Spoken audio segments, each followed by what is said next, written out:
Hey everyone, welcome to Mythology Explained. In today's video, we're going to discuss the 5 most powerful male titans in Greek mythology. We'll make a separate video for female titans later on.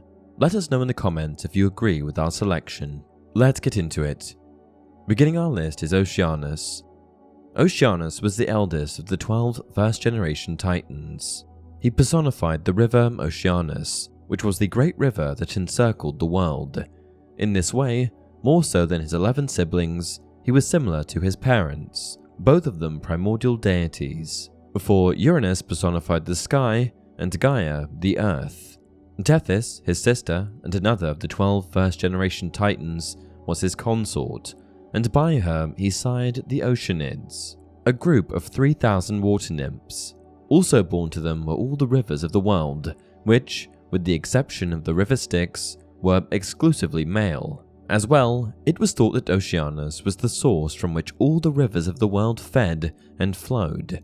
In appearance, Oceanus is depicted as bearded and mature, with more fantastical versions, including horns and a fishtail.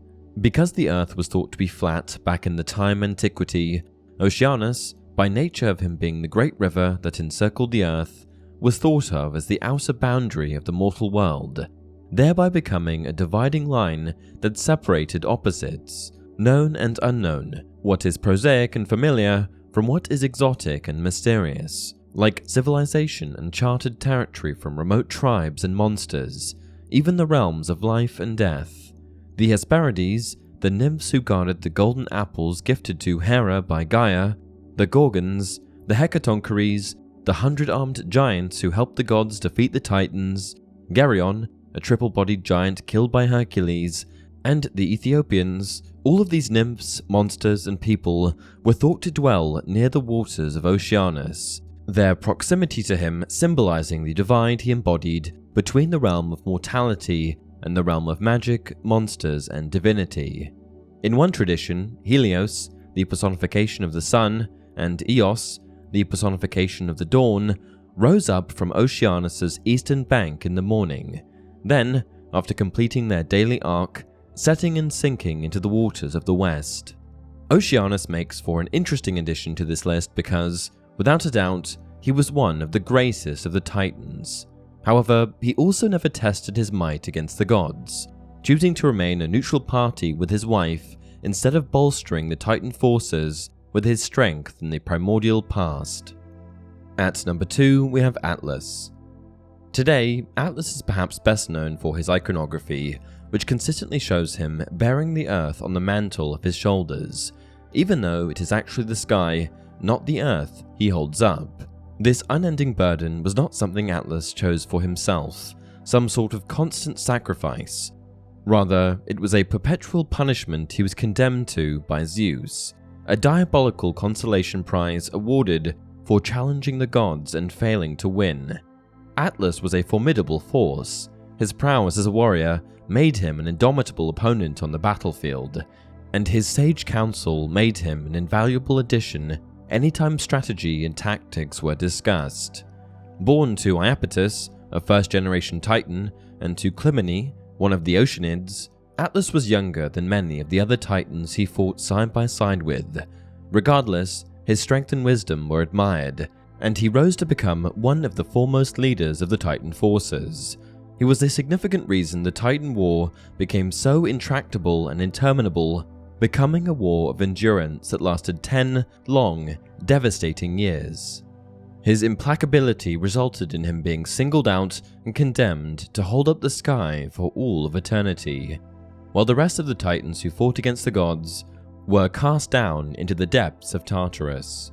The heavens bearing down on him, he stood near the westernmost shore of the river Oceanus, near the Hesperides and the golden apples they tended.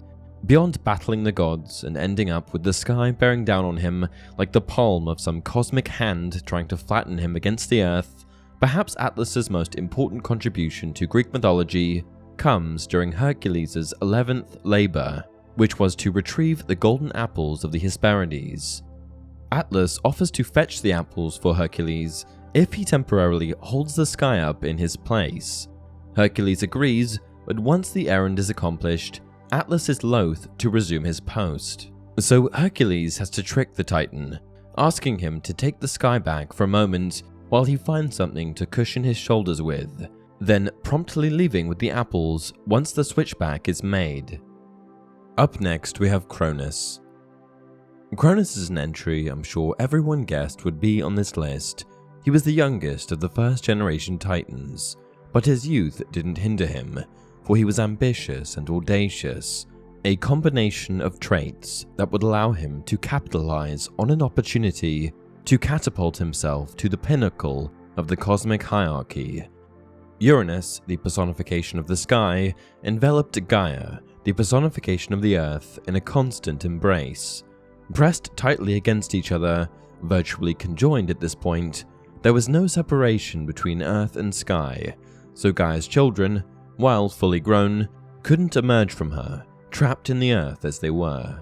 She beseeched her children to rise up against their father to free her from her predicament, and of them, it was Cronus who came to his mother's aid. He lay in wait, a sickle of adamant in hand, and he ambushed his father and castrated him, tossing the severed genitals into the sea. In this act, Cronus supplanted his father, becoming the new ruler of the cosmos.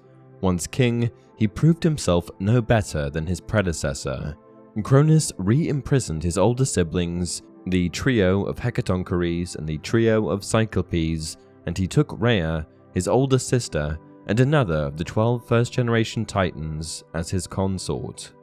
Together they had 6 children, the first generation of Olympians: Hestia, Demeter, Hera, Hades, Poseidon, and Zeus. Cronus learnt of a prophecy that foretold his downfall at the hands of one of his children, so in order to forestall such an eventuality, he swallowed each of his children as they were born, trapping them inside himself. However, his preemptive ploy didn't go as planned. Rhea tricked him into swallowing a stone instead of his last child, Zeus, who was whisked away and raised in secret until the bloom of manhood was upon him. Once fully grown, Zeus caused Cronus to disgorge the 5 children he had swallowed, and out came 5 gods fully grown as Zeus was. And so, the stage was set for the Titanomachy, the great war between the gods and the Titans, the end result of which was the utter defeat of the Titans. Nearly every Titan, even Cronus, who fought against the gods, was cast down into the dark of Tartarus. At number 4, we have Prometheus. Prometheus certainly doesn't jump to mind when thinking about Titans who made the gods tremble. He's not known for his strength or skill as a warrior, and what's more, he betrayed his own kind. Rather than reinforce the Titans with his fighting abilities, he decided that the life of a turncoat suited him better, leaving the Titans in the lurch, quickly stitching a proverbial patch emblazoned with the emblem of Olympus onto his clothes to crystallize his new loyalty. As we'll see, Prometheus is someone who earned a spot on this list not for his brawn, but for his brains, his intellect and cunning.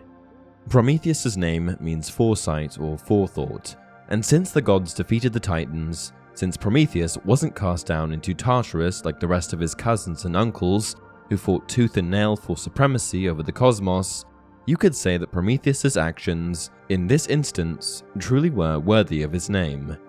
What's strange here is that Prometheus, someone who had no qualms about abandoning the Titans, self-interest and self-preservation clearly guiding his actions here, proceeds to spend the rest of his days championing the underdog, laying bet after bet on the wrong horse. Here, of course, we're talking about Prometheus's compulsive need to champion humanity and defy Zeus, popping his head into the crosshairs of peril again and again. When the matter of sacrifice was being decided, Prometheus tricked Zeus into choosing the worse of the 2 piles, consigning the gods to the bones, winning the meat for humanity. Zeus, his mind now like a black cloud bristling with bolts of lightning, retaliates by taking away fire, subjecting humanity to cold and dark. Once again, Prometheus plays the part of the hero, stealing fire back from Zeus and returning it to the mortal plane. He also thwarted Zeus's efforts to exterminate humanity. Armed with forewarning passed on by Prometheus, Deucalion, Prometheus' son, built a boat with his wife Hera. Aboard this boat, they survived the storm that drowned the earth, nearly killing everyone. And not only that, they go on to repopulate the human race. Unfortunately for Prometheus, though, championing humanity didn't work out as well as betraying the Titans. Eventually, Zeus loses patience, chains him to a rock, and subjects him to endless torture in the form of a giant eagle that swoops in to devour his ever-regenerating liver each and every day. Taking up our last spot is Hyperion. Called the One on High and He Who Walks Above, Hyperion was one of the 12 first-generation Titans born to the primordial deities Uranus, the personification of the sky, and to Gaia, the personification of the earth. His consort was Theia, called Far Shining, another of the 12 first-generation Titans, and together they had 3 children, Selene, the moon, Helios, the sun, and Eos, the dawn. Of Hyperion's 3 children, Eos most followed in her father's footsteps in that she produced many of the other manifestations of the material world, including Boreas, the north wind, Notus, the south wind, Zephyr, the west wind, and all the stars in the sky, including Eosphorus, better known by his Latin name, Lucifer, the morning star. Hyperion was a solar deity, thus he was identified with his son, Helios, and later with Apollo. One thought is that Hyperion's original role was to oversee the cycle in which his children shined in the sky, orchestrating the continuous cyclical symphony of dawn, sun, and moon, constantly in motion. Like the other Titans that fought against the Olympians during the Titanomachy, Hyperion was cast into the depths of Tartarus, the cavernous abyss beneath the earth. The only exception to this was Atlas, who was saddled with a special punishment, condemned to bear the vault of the heavens upon his shoulders for eternity. And that's it for this video. If you enjoy the content, please like the video and subscribe to the channel. As always, leave your video suggestions down below.